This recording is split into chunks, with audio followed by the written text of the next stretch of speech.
නිකන් හිතන්න මේ වගේ උස ගෑණියෙකුට මම උම්ම එකක් දුන්නොත් බඩට ටිකක් පල්ලෙහායිනේ වදින්නේ නේද?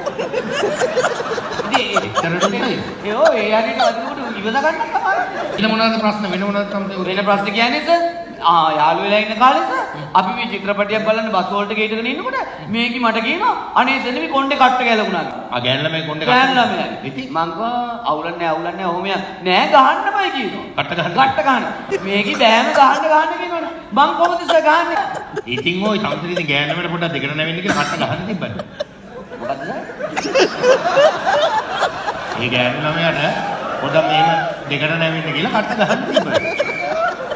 අනේ බලන්න මේ යුනිෆෝම් ඇඳපු නිලධාරිය කියන කතාව. මොකද වග කියතු නිලධාරිය ගෑණියෙක්ව දෙකට නම්බලා පිළි මේ කට්ට ගහනවා. මේක රටේ එළිය බලාගෙන පුළුවන් දර්ශනයද?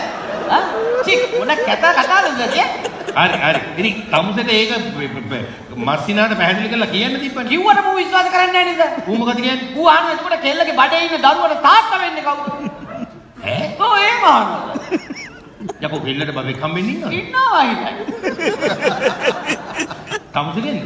මගෙන් වෙන්නේ නැති මම හිතයි. ඈ යකෝ. එතකොට දැන් උඹට ඔය උස ප්‍රායෝගික ප්‍රශ්න ගැටලු මුකුත් මතුවන්නේ නැද්ද එතකොට? නෑ ඒ මං කිව්වේ සර් හිටගෙන ඉන්නකොටනේ. ඇලවුණාම අවුලක් නැහැ. ඇයි සර් අර මොරටුවේ කතාව අහලා නැද්ද? මොකද්ද? මොරටුවේ කතාව. මං අහන්නේ. ඕනම කඳක් ඉරන්නේ හරහා දාලා කියලා. ඇත්ත